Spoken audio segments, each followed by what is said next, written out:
because it's going to be a fun night. Tune in for Friday Night Fight Night. That's the tutorial until now. Feel free to ask more questions. The glasses that are supposed to make me look smart go off so that I can see again, because they're yellow tinted. They're alright, but I no longer need them. We're gonna go play a game live on the European server with a new account, Fight Night at Friday. Are you guys ready?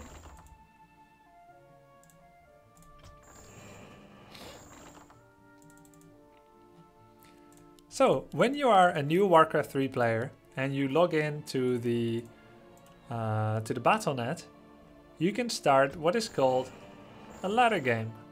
Here in the top left, you can see Play Game or Quick Play Game. It will use the previous settings that you have. There's many different game modes in Warcraft 3. In fact, some of the game modes have spawned new genres. Has anyone here ever heard of Dota? Or Dota 2, League of Legends? These games found their origins in StarCraft 1 and before that in Warcraft 3. After that in Warcraft 3.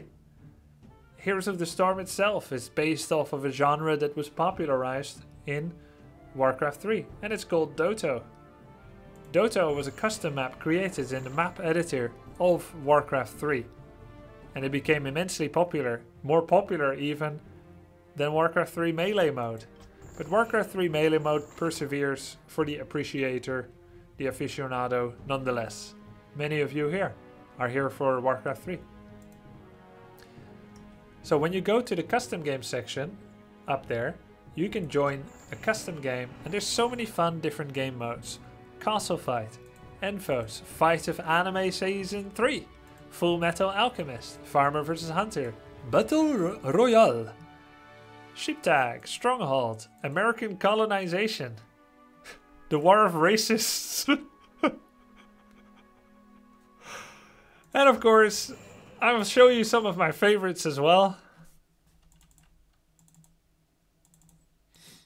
Yeah. Some of my favorites, Eastern Kingdoms 24 player FFA, Pimp Ma Peon, Footman Frenzy, and of course Diablo 3, Diablo Duel. You can actually play Diablo 3 within Warcraft 3. There's Run Kitty Run, and Uther Party is really fun as well. Green Tower Defense, Show Your Micros, the Micro War, Element TD, one of my favorite tower defense maps as well. Yeah, and let's see. Of course, there was also Canned Bread. Really recommended. NSFW, by the way. Snowball Fight, Dwarf Race, Escape from Gay Heaven, a true classic. Pudge Wars, Don't Move to Tauren. The Weakest Link. A lot of cool maps. So you can host or join any of these. But ladder is what we'll be focusing on mostly because it comes closest to approximate what your Friday Night Fight Night experience will look like when Insuperable is going up against Hunter for the $200 first place prize. So if you're a new player, you go to the play game section, you choose whatever race you like. And what race would you guys like to see for me to over-explain and teach you in the general game flow? Human, Orc, Undead, or Night Elf? Also, there are a few different maps. We can choose which ones to play. I will leave all up for now. I see a lot of Undead. Let's go with Undead. Whichever would be the easiest for a new player, someone said. Well, in that case, that's actually a good point. Let's start with Undead because the people have spoken, and then we're going to go to the race that might be easiest for a new player. But I'm going to show you things that are easy to play for a new player no matter what. You shouldn't deny yourself your favorite race just because you think it will be harder. There is a way to play each one. The first place prize for Fight Night, Prostman Pat, is going to be $200. The loser will get $100. as compensation for their time. All bits that are given during Friday Fight Night by the community will be spread out among production, 10%, players, 25% each, and 40% goes to a bounty. The bounty is granted when the challenger, the King of the Hill, play. When the King of the Hill stays, his own bounty grows, only to be collected when he walks away. But any challenger that beats the King of the Hill in the Friday Fight Night, they will steal the bounty. But they won't get it until they walk away. We can see here, my race is undead. His race is undead as well. And we're going to be starting the game. The map is going to be Terrisful Glades. The first thing you do, take all your acolytes, put them on the gold mine. Train 2 new acolytes and send them to your gold mine. And then take your ghoul and send it to the lumber. Blizzard has done a great job at making every race unique. For this race, Undead is the only one that has different workers for different resources. Acolytes on the gold mine and ghouls on the trees. Another cool new element of Undead is that the ghouls are also their primary fighting unit in the early stages of the game. So it's a worker that doubles as a fighter. Really cool idea. And Undead are unique in this. The first thing I've done is make sure my gold mine is full. And then I've made sure that my ghoul is mining lumber. Ghouls mine lumber more rapidly or more efficiently than other workers. But because they double up as army units, Undeads need to make difficult decisions whether they're going to use them for fights or whether they're going to use them for lumber mining.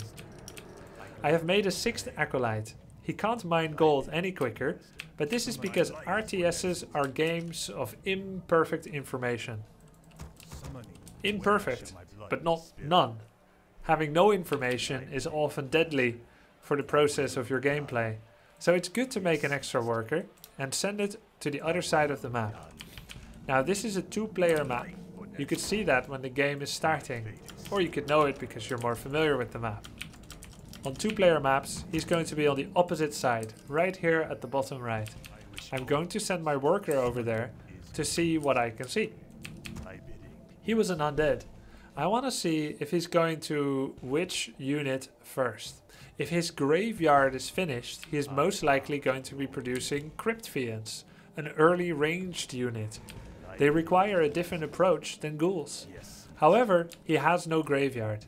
He's got 3 ghouls, and thus I know that he, like me, is going for ghouls. My Death Knight finishes, and my shop is ready, so I'm gonna purchase a Rod of Necromancy. And then I'm gonna go towards him. When the altar's torches are burning, it means that his hero is still in production. It just finished. He has created a Dreadlord, which I saw with my scouting worker unit. I am going to let my worker unit die on the edge of his black land, which is called Blight. I'm gonna go over there and summon skeletons with my Rod of Necromancy. The Dreadlord is a fearsome opponent. He has an ability called Sleep. Sleep temporarily puts my hero in a position where I can't move it, I can't use abilities or anything. If I get too near, chances are he does a sleep on me, and he then takes his hero and all of his units and he surrounds me, leaving me no choice but to use my Scroll of Town portal to save my hero. That's something I do not want to have happen. So I keep my hero away from his Dreadlord. I am not committing heavily to the early game. I've only got 3 ghouls, so my goal is to buy as much time as I can by basically doing nothing, but being on the edge. I'm gonna use one of my spells to steal. Oh, I failed to steal. Death Coil is an ability that deals 100 damage to creeps or enemy units. Throwing out the Death Coil on one of his creeps could mean that I could steal the experience and the gold that that creep provides. However, it was too late, so I didn't steal it. I'm continuing to be around here, and I'm trying to make sure that he doesn't creep too fast. If he's wasting time, I'm happy, because I've actually gone to tier 2 very rapidly. I'm saving up crit fiends, ranged combat support creatures, at home. By not using them yet, I'm making it easy for myself to manage my time, to manage the game as a new player. So I'm just walking around with a hero. That unit is low. We're going to try and kill it.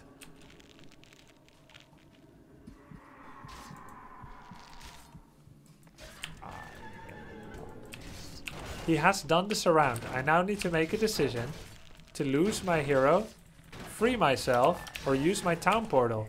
I just freed myself and I'm trying to run away. I'm gonna use skeletons to prevent him from surrounding me again. And it worked! We are free. That was close. If he had gotten the second surround, I would have either lost my hero or had to use my town portal, and I would not have it available anymore. This was one of the many very exciting micro moments where he's trying to get all his units to wrap themselves around me, and I'm trying to do the exact opposite. Prevent him from wrapping around so that I can be free, just like I wanna be. I've partied hard enough on his side of the map. I'm gonna go home. I'm gonna summon skeletons from the corpses that naturally appear around my graveyard. The reason I went for a graveyard, by the way, is because it is a prerequisite for creating crypt fiends, and that's the unit that I like to make in this matchup. I'm now starting to do my first creeps of the map, of the game. 3 crypt fiends is a nice amount to start creeping. I started with 3 ghouls and I teched to tier 2. The moment I hit tier 2, the Halls of the Dead, I immediately went on to tier 3. I'm now 40% of the way there already. Tier 3 unlocks one of the most powerful power spikes in the game for anyone. For undead, that is. When you are on tier 1, the basic tree, the Necropolis, you can have only 1 hero.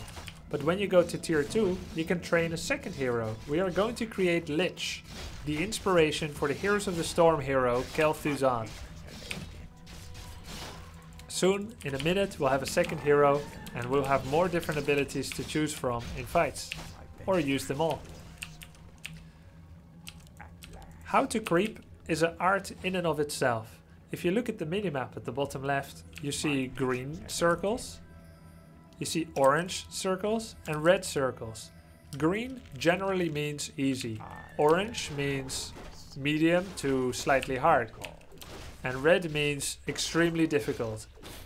Depending on your army size, you will pick an itinerary, a route, among these circles to choose how you're going to creep.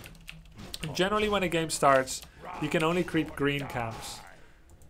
After your army grows to about 3 units, you could probably tackle an orange camp as well. And when you've got 12 units or more, you could probably tackle a red camp.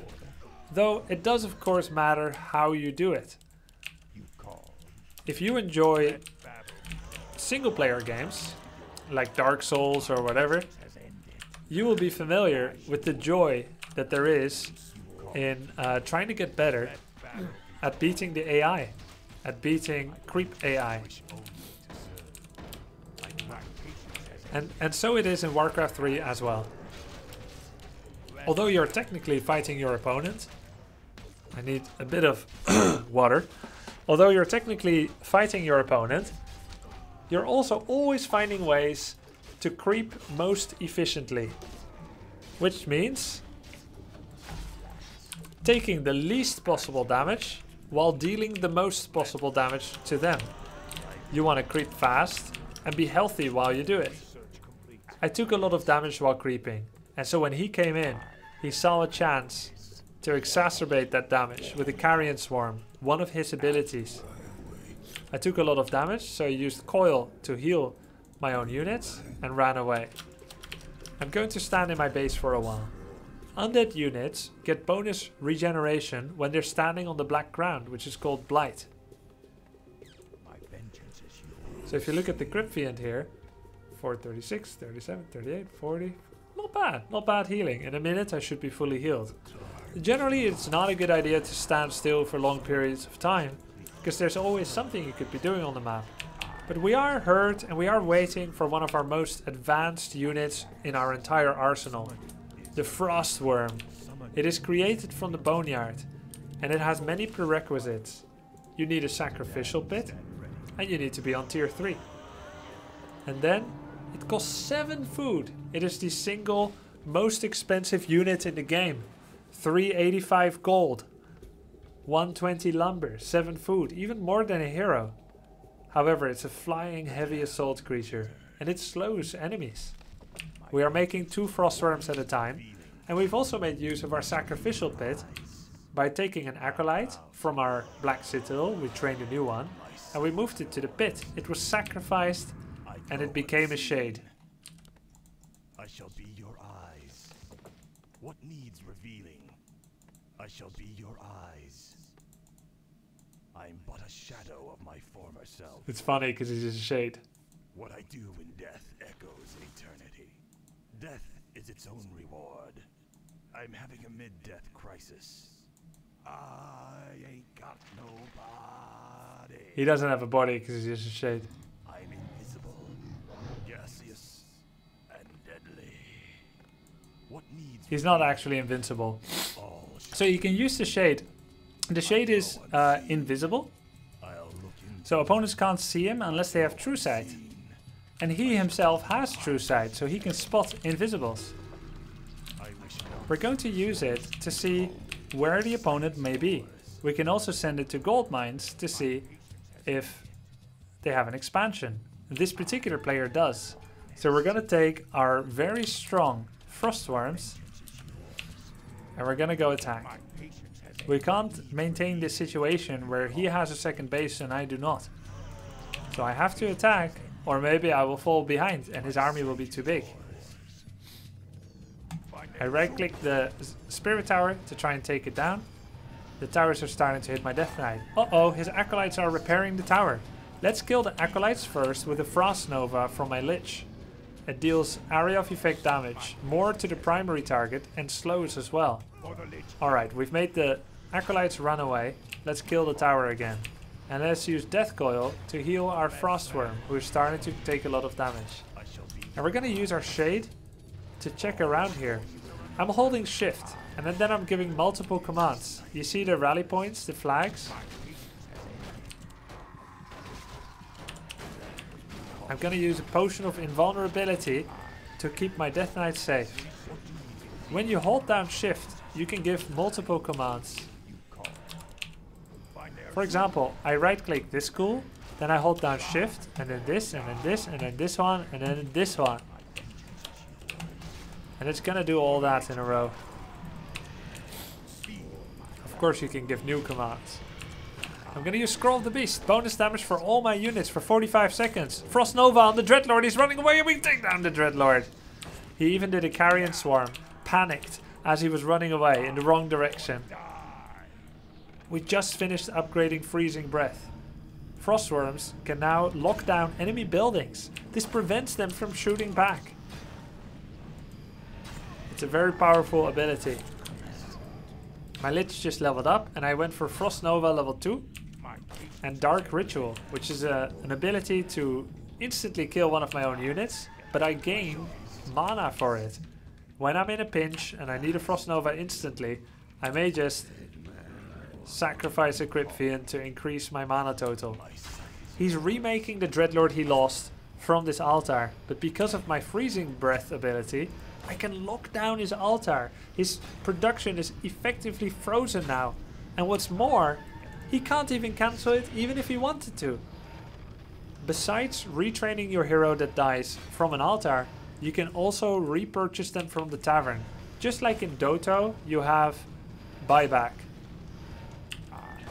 Buyback brings back your hero with half-life, no mana, and it costs far more than it is to revive them from the regular altar. It's actually pretty funny if you put a single Frostworm on the altar. You know why?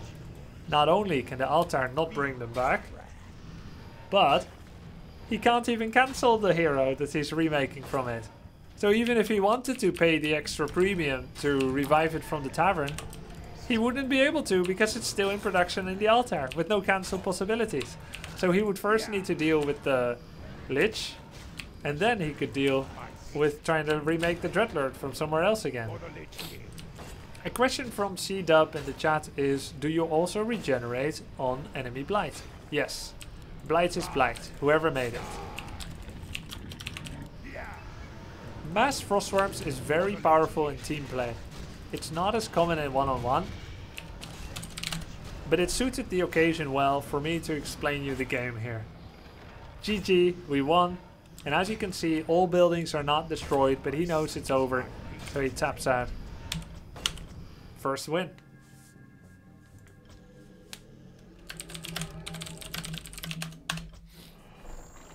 And GG, well played. Now, let's drink some water. I need it.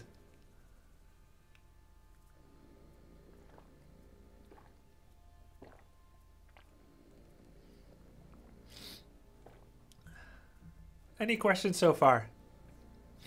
And then I'll show a different race.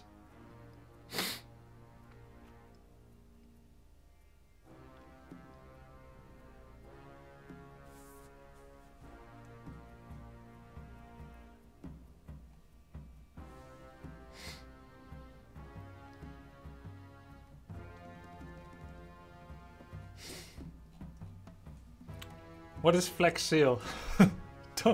Don't worry about Flex Seal. It's a lot of damage. That's all you need to know. All right. Huh? All right. Nice. Hey, good job, HeroesHearth. I like the sound effect. Darthbane, thank you for the bits. How do you strike a balance? Question by Hololol. How do you strike a balance between investment in early army versus investment in tech tree? That's a good question. So very roughly, your first barracks should make a total amount of units between 3 to 8. 3 to 8 archers, 3 to 8 footmen, 3 to 8 grunts.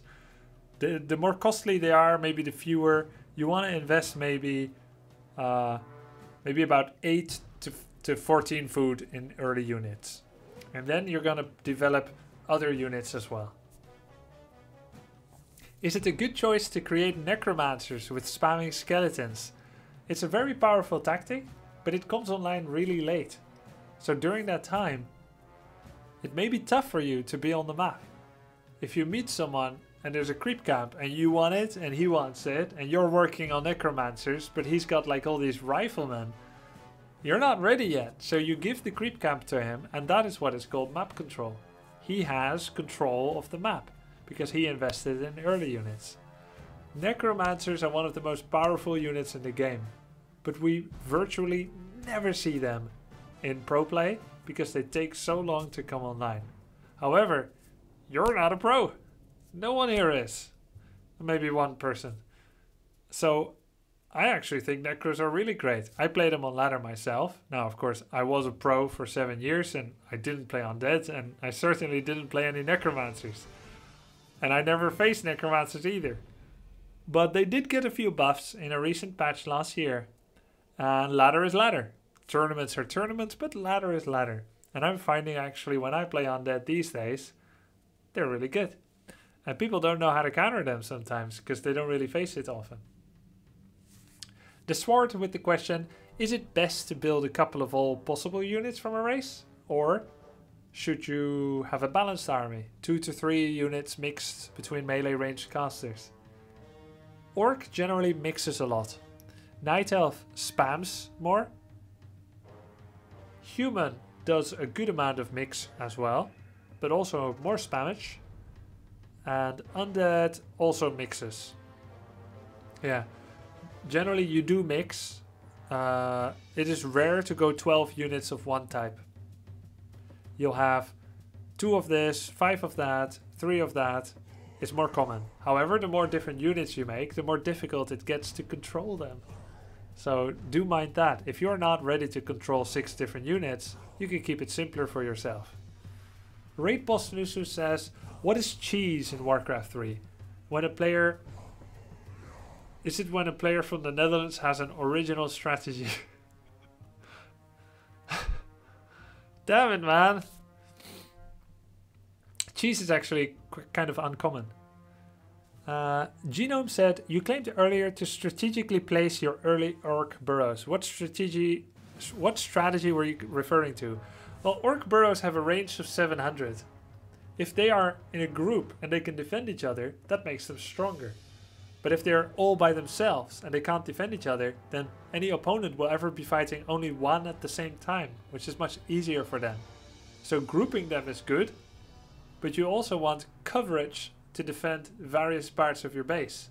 You don't want to lose your barracks and your shop for free because there was no burrow near that could help defend. Your grunts were there, your hero was there. A burrow would have been lovely, but it was out of range. So some planning in how you build your city is quite important. Are there any heroes that should generally be avoided? Not per se, but I do want to talk about what heroes are good at what, and what heroes are not good at something else. So let's go into another replay and we'll do a brief explanation of why certain races are good. For example, in this human versus undead game. So, here I am playing human on the account called Tuesday. Oops, lol.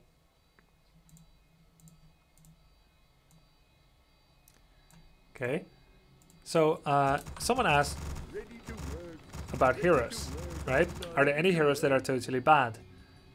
Now, some heroes, they have effects that are called auras. And if you have an aura effect, it affects everyone in their range. So think about it like this. Night Elf has a hero called Priestess of the Moon. It gives bonus damage to all ranged units nearby her. How good is that if you have no ranged units? Pretty bad. How good is it if you have only one ranged unit? Still pretty bad. It's an aura that equally affects all ranged units. If you have 100, it affects 100 units, which is really good. If you have 1, it only affects 1. So probably a hero that has this effect, Priestess of the Moon, is better when you already have a bigger army. When you start the game, you have no army yet. So probably Priestess of the Moon is not the first good hero, because you don't have use for True Shot aura yet. So you would sooner go something else. Slipknot Ek said, I see many times the Blade Master is invisible and rushing towards the enemy base. It's scary. It's scary. What can an undead play? Oh. It's scary and sometimes this works. Yep, sometimes it does. It depends on the control. Twitch user says, how do you prevent enemies from sniping your acolytes? Night Elf has wisps in the mine, orcs have burrows, the Alliance has militia. What can an undead player do? Great question. Let's open a replay and look at what undead player can do against that, okay?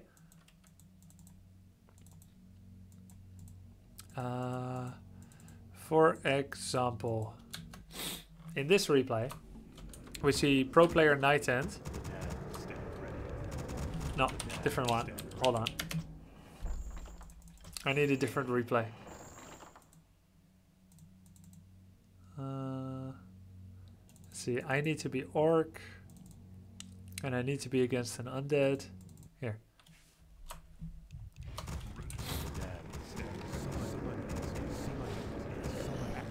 Damn it! Why you don't make a better base layout? How do I know what suits my playstyle? Someone asked. Well, you can try out different races and different strats and see what feels good.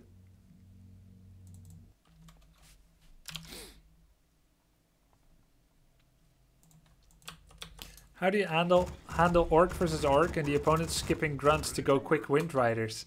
Actually, they skipped barracks, right? And you didn't. So you can either rush, but this may prove difficult. But there's many other ways to get ahead in Warcraft 3 as well. If you've got grunts and they don't, then what can you do that they can't? You can creep. You've got grunts, you can creep quite fast, so you have higher hero level. So that's one thing you could do, get a high hero level. And then make sure that you are quick to react if they attack you with wyverns. There's one more thing you must do. Don't lose your shop. Go for bestiaries and make bat riders. Bat riders destroy wyverns, wind riders. But you need the shop in order to build them. They're gonna be targeting your shop to make it difficult for you to make bats. But that's the key. Survive long enough and get bat riders. Sobak said, when I'm starting the game as a newbie, would you recommend playing the campaign? I would. Right now, that is one of the best ways to get into Warcraft 3. Play the campaign. There's a lot of really cool campaigns. You get to play and familiarize yourself with all the different races. And most of all, it's really fun. The storylines, the gameplay, many different types of missions. And you see basically the story of how it all began before World of Warcraft. I want to answer the base layout question. Someone said he has trouble with orcs going for his acolytes. Take a look at this player, FS Payne. He has built his ziggurat as follows. This ziggurat is touching this graveyard with a corner. And this ziggurat is almost linked with the other ziggurat. Not quite, but almost. This is big enough for an acolyte to walk through, but it's not big enough for any hero to walk through. If he builds one more ziggurat here, that's what is called a full wall off. Now, Blade Master cannot walk in. So that's how undeads protect themselves from early harass. You can also upgrade a ziggurat to Nerubian Tower to slow enemy attackers, and that can help defend a lot as well.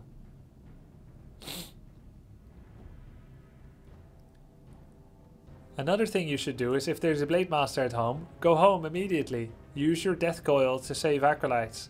Also start walking your acolytes instantly and try to get them to safe spaces. For example, if this acolyte walks here and then goes through this corner, you have a quick route. They need to go from chasing the acolyte all the way around. Then you can just go through here again and they need to walk all the way around. During that time you're healing, regenerating and buying time. So that's how you can try to keep them healthy.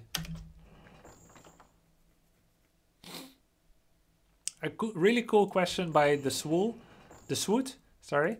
I'm gonna launch another game and then I will answer the Swoot's game simultaneously as well. The Swoot says, how do I know what race is right for me? And what are the different peculiarities or specialties of each race? Well, we're gonna go play a game of Night Elf now, on the ladder. How do you know which one is right for you? As I said, there's 4 different races. And they all have their own specialities. Let's see. None of this is 100% confirmed. However, it feels a little like this right now. Night Elf will typically creep a lot and intersperse it with light harassment on the enemy.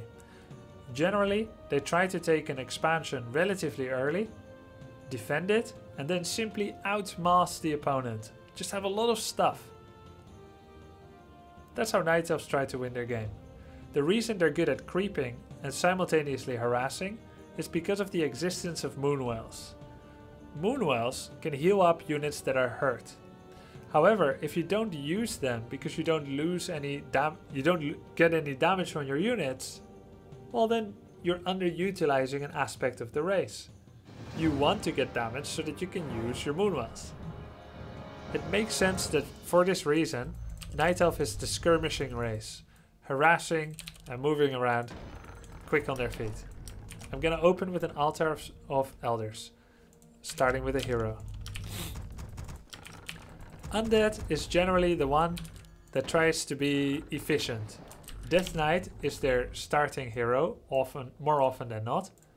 It allows them to regenerate and heal very rapidly. And also move rapidly.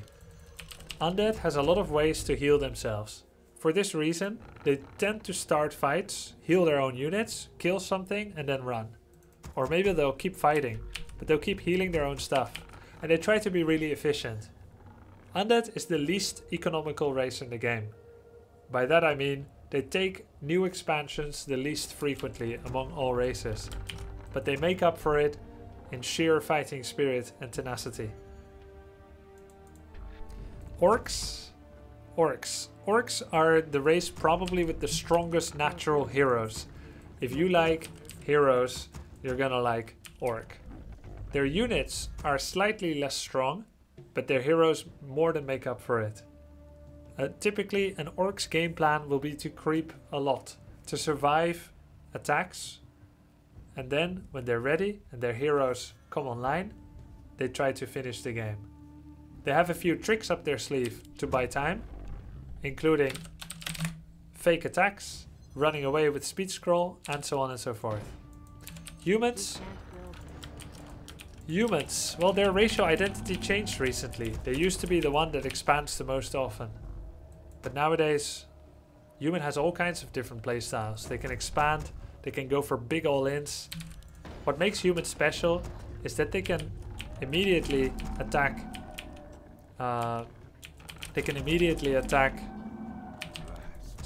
What makes humans special is that they can use multiple workers to build a single building.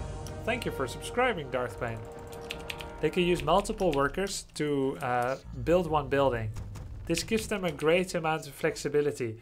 It is actually comparable to StarCraft 2's Chrono Boost system. Chrono Boost breaks the rules of timings, and human power building does as well. Therefore, whatever human does, they tend to do so. One moment, please.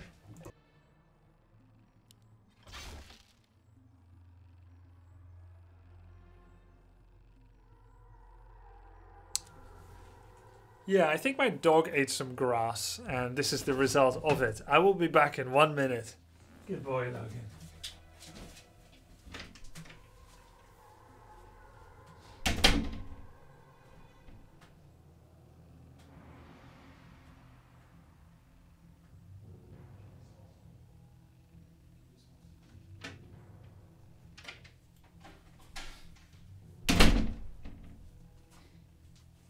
Let me pick that up.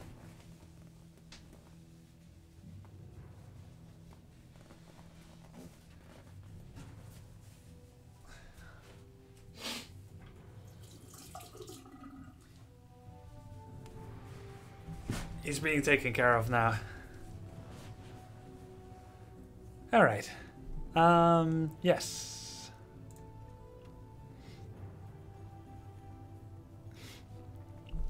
Where was I? Thank you so much. Sorry. Go. Yeah, whatever human does, they tend to do so very extremely. And that's what sets human apart. So we've pretty much talked about all the different races. Now let's talk about this game. I'm going to be using my hero to harass and disrupt him a little bit. I've got an ability called Mana Burn. It burns mana. Use it. Don't take too much damage. And then we're just gonna hang around and be annoying. In the meantime... Oh, hi Kagiri, how's it going? Ready to learn some Warcraft 3 here? Trying to teach how the game works. So he started a creep camp which is orange, but remember what I said about creep camps? You're ready for an orange creep camp, generally, when you've got at least 3 to 5 units. He only has 1, so it was actually a little bit too difficult for him. Look, my Demon Hunter is hurt. I'm gonna go home, and I'm producing units from 2 Ancients of War. Huntresses from both. I haven't discussed my build as much because I was discussing something else, but you saw what I was doing roughly. We are now going to kill a stink bug.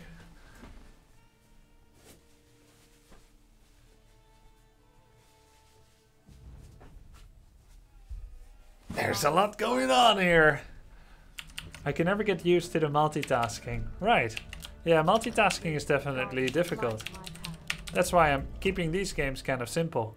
I'm now going to right click on the Moonwells to heal my Demon Hunter.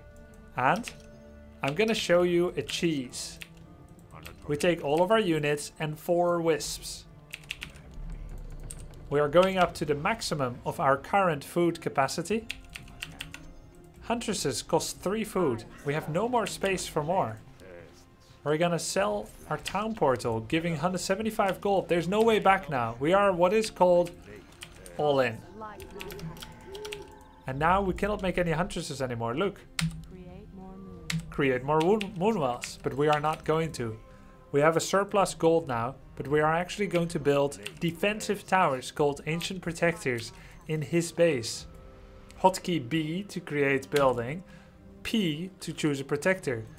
BP, BP, BP, BP. BP. 4 towers. Now all we need to do is to buy 1 minute of time. If we can use our army, lose it, not lose it, kill everything he has, it doesn't matter. So long as we buy time. Mana burn. And we fight. We will buy time for these APs to come up. And they're going to help the fight. So I'm going to press A, attack, and I'm going to click to the left of his base. All my units will engage with his units now. And when I lose units, I can go back and create new ones. Looks like our towers are going to be coming up. This is the equivalent of a tower rush in StarCraft 2. But you can't just send towers, you must send units and heroes as well. They're almost finishing. Tower rush complete. And let me show you a surround, a really cool micro trick for the more advanced. He can't go anywhere anymore. What you do is you move quickly around someone and then you press try to make units at a constant rate. We get so overwhelmed with all of the things we could be doing, like creeping and teching, that sometimes we just forget to make stuff. A bit of scouting is all good and well, but we just need more units. Keeper in particular relies on units to get into the game. More archers.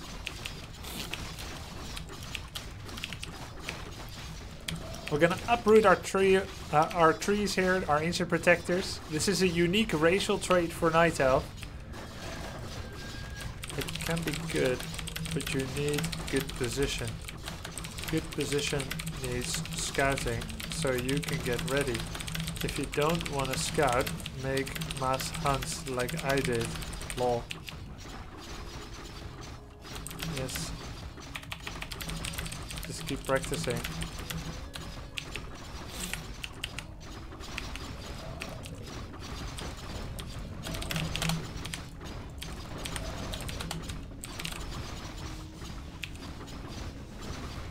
He's a paid actor. People aren't this nice. How much did you pay him, Ian?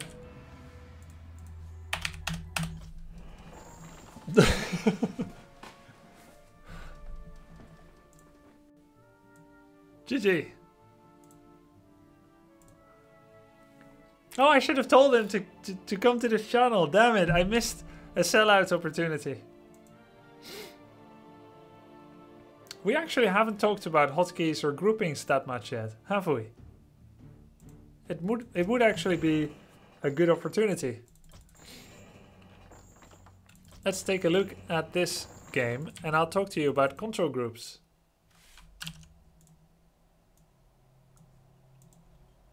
So actually, control groups are very important. I play with it without explaining because there's so much to talk about. But here's what I was actually doing. I go to my Tree of Life and I press Control 4. Tree of Life can now be summoned into my control selection by pressing 4. It's control group 4. I put my altar in control group 5. So if I want something for my tree, I press 4 and then I start interacting with it. I press 5 and I start interacting with my altar. My hero and most of my basic units, I put it on control group 1. Control group 2 will be my secondary set of units. Maybe 1 is all my melee and 2 is all my ranged. 3 could be all of my magic using units. And with 3 control groups for units, I'm complete generally. That should usually be enough. Your building is So if I want to go somewhere on the map, I press 1, go, 2, go, 3, go. And now my whole army will move there. Then I want to build wisps. I press 4, and then I press W for wisp. Then I go to my altar, 5. Then my hunter's hall, control 6, 6. Hunter's hall, you can do upgrades. So this is really useful. Start learning it early. Get used to it, and it can make you faster. I could be attacking his base right here and be like, hey, I need huntresses. So I press my Ancient of War, and then I make huntresses. 3H or 4H. Yeah. Makes it a lot easier and faster. Or for example, I'm sending my demon hunter to go creep here. Control group 1, go here. And I take a wisp, control group 2. And I go scout him. I'm creeping here, and suddenly I hear, your forces are under attack. It's my wisp. I press spacebar. It goes to the most recent transmission. Whatever last happened, spacebar. And when you press spacebar again, it goes to the second most recent transmission. If you keep pressing spacebar, you are pretty much shown every corner of the map where something happened. So if your hero gets attacked, and soon it will, okay, our warriors have engaged the enemy. The building complete. Warriors engaged. And so on. My hero was attacked here. Soon my hero will get attacked again. But if it doesn't give here space, and it goes to my demon hunter because he got attacked. So it cycles through all these transmissions. So anytime something happens, you're like, what? Space, and you'll probably go there. Pretty helpful. There was something else I wanted to tell. Your building is complete. I forgot. Yep, I forgot. Oh yeah, of course. If you move somewhere with right click, you go and you ignore all enemy attacks. But if you move somewhere with attack click, you will move there until you meet an enemy and you will automatically fight. Using the correct one is important. Sometimes you want to make haste and go home, so you press right click. But if you want to make haste, go home, but make an exception if you meet enemies and fight, then you go with attack click. So it's important to choose the correct one. When do you upgrade your base and why? It really depends on your game plan. I like you to try and think of reverse engineering your build. Let's make a build order together right now. Someone from chat will say what he wants, and I will make the build order. In a game against the computer, so that it is an easily controllable scenario. Go ahead, make some suggestions, don't be afraid. Come with something like, win as quickly as possible, or make the biggest army possible, or have a very fast moving army, or focus on creeping. There can be all kinds of different game plans, and we will then reverse engineer our build order. Not the units that we make, but the goal we're trying to achieve.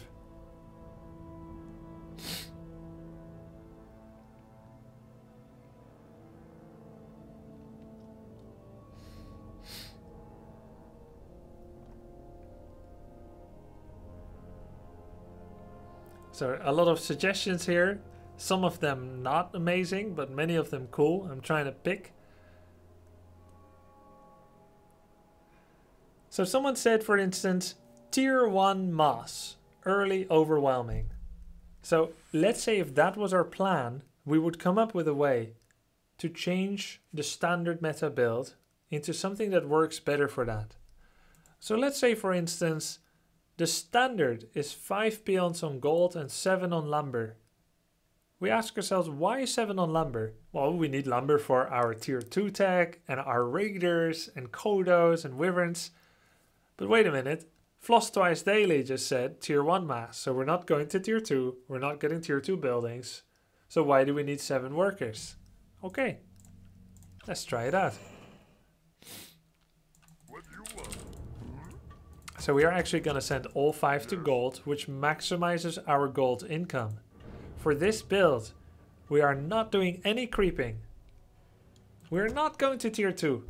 We're just making the biggest possible army. That's the purpose of this build.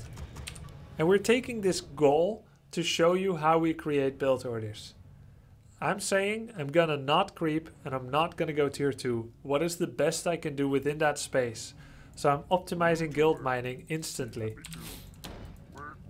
Instead of delaying full gold mining to get my quickest hero out, I'm not interested in a quick hero because I want a big tier 1 mass. I'm making my burrow just on time to facilitate the next peon in line. You will see that by the time my 11th peon is ready to be built, this burrow will finish. How do I know that? Well, I just know. How do you know that? Try it once. So if your goal was a big tier 1 army, you would constantly make peons, and then you'll see, oh, I'm supply blocked. I need my burrow earlier. Then you just build it at the time you need it. We're now going to make our altar.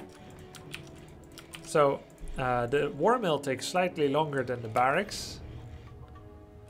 That's why we make it first, because we want to make head hunters. Head hunters require a war mill. So we go early war mill and then barracks. We are then going to make a second barracks for more head hunters. The first head hunter costs 20 lumber. So we're going to make sure that we have 20 lumber by the time the barracks finishes. And there we go. First head hunter is underway. The next money needs to go to a burrow because I need a lot of lumber. I need a lot of food for units. So we're gonna make a burrow now. And so simply with the purpose of making a big army, we have created a build order. Now I can do this because I know this build order or can understand how it works together. But if you don't, you can always trial and error and have some fun against the computer. If you had given me a different goal, I would have done a different build order. But all of these build orders get created at some point, not just because it's fun to make buildings, but because you have a goal. We are slightly supply blocked, but there's no way around it when you make double barracks and a war mill. So as soon as the burrow finishes, we can continue head hunter production. And by the time the Tauren Chieftain comes out, we will have 4 head hunters. We can then either choose to creep, or we could choose to attack immediately. So we've started another burrow. And now it's also time to be critical. Did we need as many peons as we have? Right now it looks like we have a lumber surplus. So maybe the answer is no. But then again, in order to make the build order flow, we did need them earlier on. So we've got these peons that are no longer useful anymore. We have more than enough lumber, and we said we're not going to creep. So the only sensible thing to do is to bring our peons in a fight. We are going all in. We're not creeping, we're not teching. So if we're making this army and we see we have a lot of lumber, well, we have to fight with the workers then, or they will literally be useless. And if you're going all in with 95%, you're doing it wrong. If you call it an all in, go all in with 100%. Now peons, they're not very strong.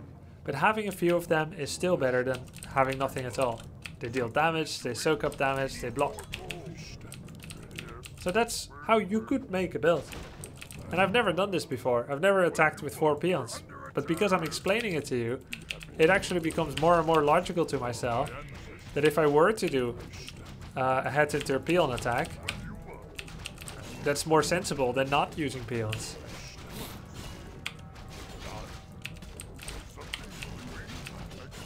So for instance, I could use head hunters to shoot, and then peons to surround and block grunts so that he can't get away. See? I'll try.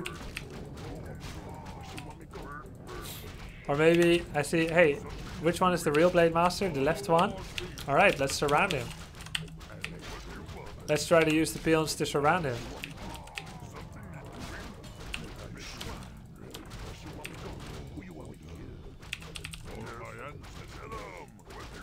Or like surround this headhunter or whatever. Like you try, it doesn't matter. So that's something that you could do. And then like if you keep trying to build order and you're satisfied with it, okay, I like this, I'm gonna try it out on ladder, for instance.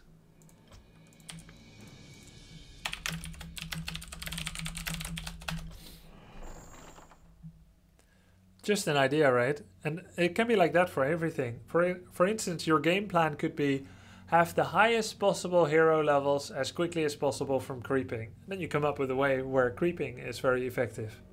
So the reason I'm explaining this is because someone asked, when do you tech?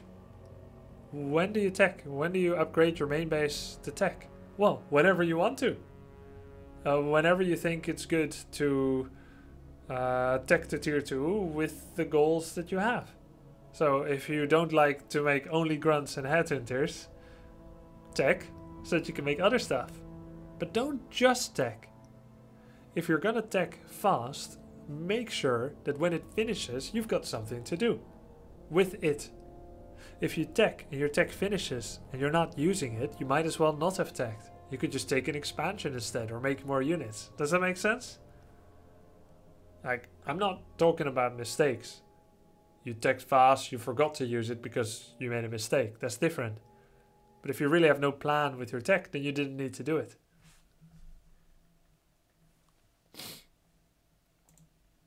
Grubby, I just started getting back into Warcraft 3. Could you explain how to do surrounds? Sure, I'd love to. Now, when you're playing against computer in single player, you can use cheat codes to help you achieve certain army sizes quicker. Warp 10 makes you build buildings very quickly. Synergy removes the requirement of, removes tech requirements. And greed is good with a number, it gives you a lot of resources. So say for instance we want to surround this abomination with the following ghouls.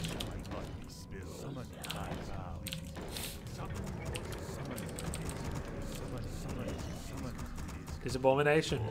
We want to surround it with these ghouls. So there's two ways to do it. If you have a lot of ghouls, you can just right click, move over him, and then attack him. You press stop when you're around him and you attack. That's a surround. A bomb cannot get away. But rarely are we blessed with that many over units. Say for instance we have only 6 ghouls. Note how ghouls move. First of all, can I explain that you should press this button?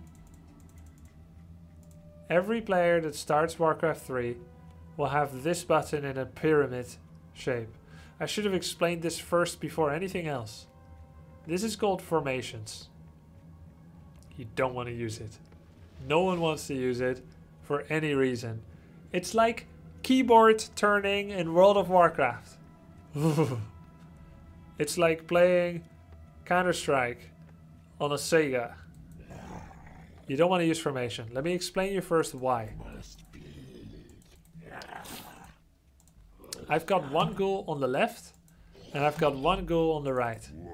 And I've got one abomination here, right? This is an abomination. He wants to kill my ghouls. He will walk here and then kill the ghouls. Okay? The ghouls want to get away. Where do I move? Multiple choice question, chat. North, south, east, or west?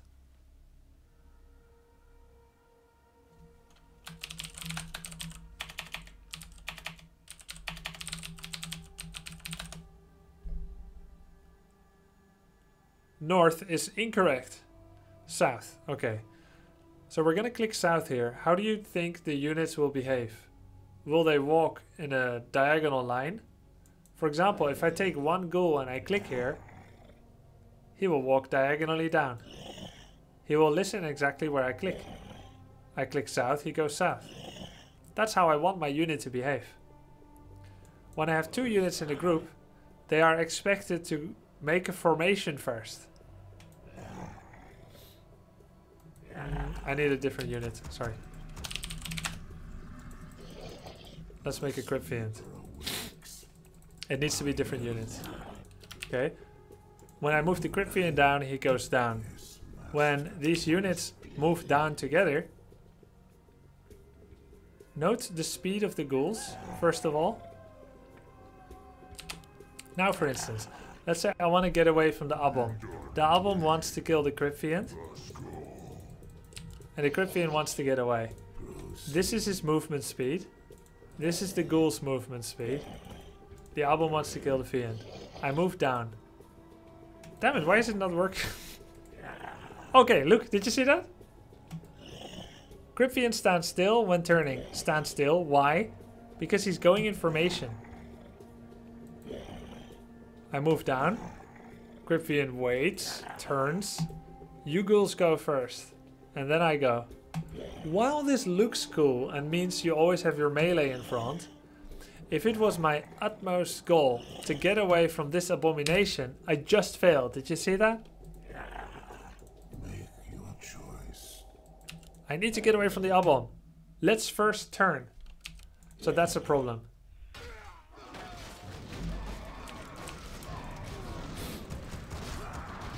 And that's why you should have formations off. Because if you have formations off, units will always respond instantly and leave when you need to leave. Formations creates unpredictable unit movement that may seem like they're lagging and staying behind. So please do me a favor, do yourself a favor, always have this off. Now, let's talk about surrounds. Someone asked about surrounds. I want to surround this Abom. There's two ways to do it. I can move. First of all, surrounds in Warcraft, they do not work diagonally.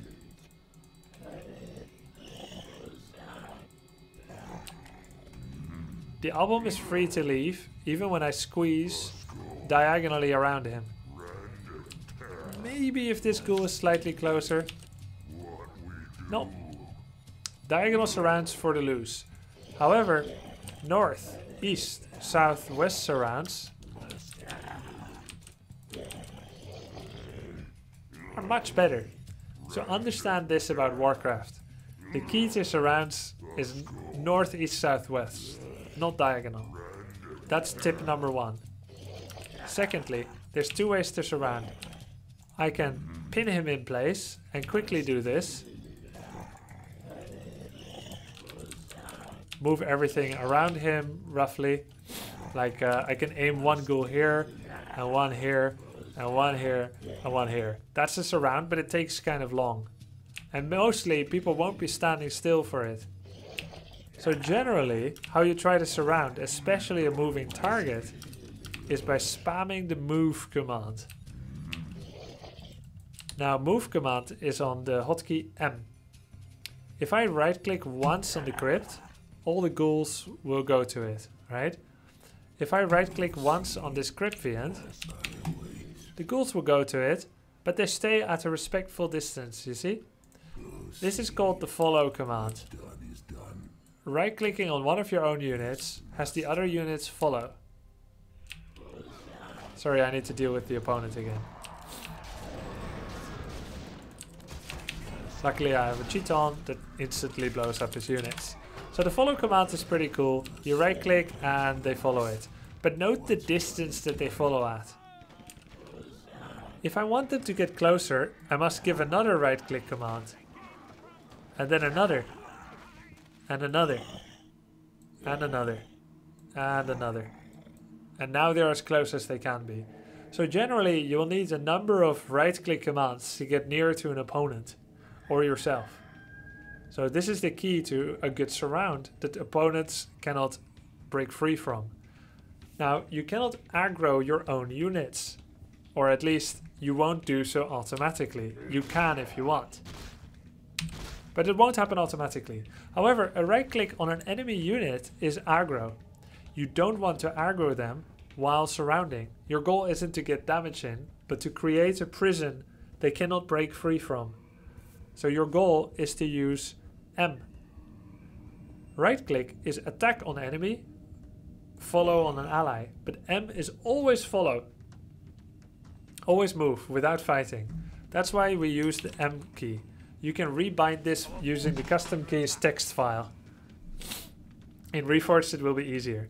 So the way to surround is to loosely wrap around someone and then spam M key. Make So all I'm doing is, I'm taking a loose formation, walking past the Crypt Fiend, and then M spam. Now you see that there's a gap to the left. The Crypt Fiend is free to leave. So as soon as you finish your spam click, you make a minor fix, like that. Done. Now Crypt Fiend is surrounded. Now let's try it on a moving target. Abomination will walk here, and then to the left. My goal is to surround him while he goes to the left.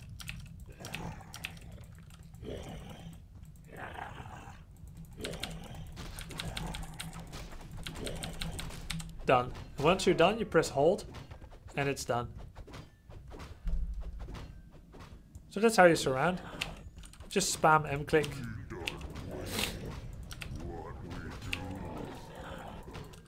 Surrounding ghouls is much more difficult. They're small and move at the same speed. So you need to block, block, block, and block. And he got out. Because it's not easy. But keep practicing.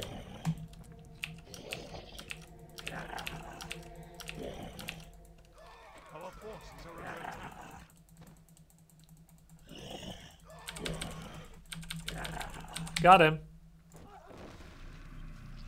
So you can do this on enemy units, enemy heroes, and so on. And some of these micro moves are what make pro games the most interesting as well. Thank you for the follow, McBreezy. You can, of course, also stun or sleep an enemy unit, and then you can surround them more easily. So that was surrounding. So we have taught you about economy management, we have taught you about upkeep, the 4 different races, roughly what makes each one stronger, some of their vulnerabilities, that you can make up to 1 to 3 heroes, that it's good to level them up, that you intersperse creeping, harassing, defending and attacking, how to win the game, that you should learn build orders to make sure you have a plan, that scouting is good, how hero abilities work, agility, strength and primary attributes. We've taught you a lot, but there's always more to learn.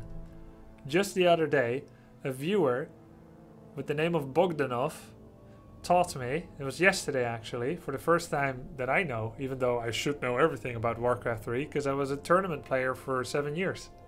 He taught me that Abomination's heavy armor that takes double damage from magic, it's not counted when he has an anti-magic shell, which is a Banshee spell that blocks up to 600 spell damage. When that interaction is happening and the magic damage gets blocked by the anti-magic shell, the Abomination's armor type is not currently considered, and Griffins do 100% damage instead of 200% damage. So anti-magic shell is temporarily hiding his armor type, making it better than you would assume, because normally Griffins blow up Abominations. He just taught me that yesterday. Now I haven't tested it yet, but I have learned one thing: Twitch chat is always right. I learned that from him. And I've learned so many things about Warcraft 3 that because of Twitch I never thought would be possible to learn more, but there were so many things. So whatever I've taught you here in this very humble 1 hour 45 minutes, there's so much more to learn. Now if you start playing on the ladder immediately, having never played Warcraft 3 before, you'll find it's fairly challenging. But if you start with the campaign and you learn what all the heroes and units do, you'll have one step ahead already. You can practice builds against the computer to get more familiar with them, practice your control groups, your hotkeys, and if you are able to beat computer easy after finishing the campaign, good job to you already. Although it's called easy, it won't actually be that easy for a new player. Computer normal will actually do a pretty good job of focusing your hero and trying to kill it. So by beating computer normal is generally done not by attacking right away like I did in some of my games today, but creeping. Creep to your heart's content. Try to get a level 3 hero, get some protective items, heal potion or whatever. Maybe even get a second hero and some tier 2 units. And then you could fight him and maybe win. After you beat computer normal, there'll be computer insane. And then the ladder. Don't be discouraged if you lose your first 1 or even first 10 games. There was one guy in my chat, he lost the first 16 games, and then he finally equalized to 25-25. Matchmaking isn't perfect, but it's better than in Heroes of the Storm. And even though you will lose your first few games, it will start to match you with other worse players as well. Newer players, or just not as good. It will get easier for you. It will get easier for you. And you can always learn from the replays of the opponents that you played against as well. So every loss is actually a resource and a learning opportunity also. If you ever have any questions, come over here during a fight night or to one of my streams. You can always ask questions. There's a lot of people that are very happy to help you learn the game. There's also some cool Discord servers. There's my Discord server. You can find it on my channel, !Discord, on twitch.tv/followgrubby. You can go to the HeroesHearth Discord as well, which you can probably find very easily also. I will put an invite in the chat now. There we go. That's the HeroesHearth Discord, and it has been deleted by a mod. But luckily Darth Bane linked it for me. Thank you. Yes. So there will be many people that will be willing to help you learn Warcraft 3. Hope you enjoyed tonight's crash course. Most of all, I invite you very warmly to join us for Warcraft 3's Fight Night this Friday at 2 AM. We're going to be having Hunter versus Insuperable. 2 AM Europe time. Pacific 5 PM. West Coast USA 5 PM. This Friday. See you then. We're going to commentate a show match, a best of 5, and it's going to be really cool. We'll see some of the best players from the North American and South American continents. Good night everyone, thanks for watching, and see you next time. And if you're watching this on YouTube and you watched till the end, great job. You're ready to start learning Warcraft 3. And please consider subscribing and ring that bell to see any notifications of the HeroesHearth YouTube channel. Thank you, and Grubby out. Good night.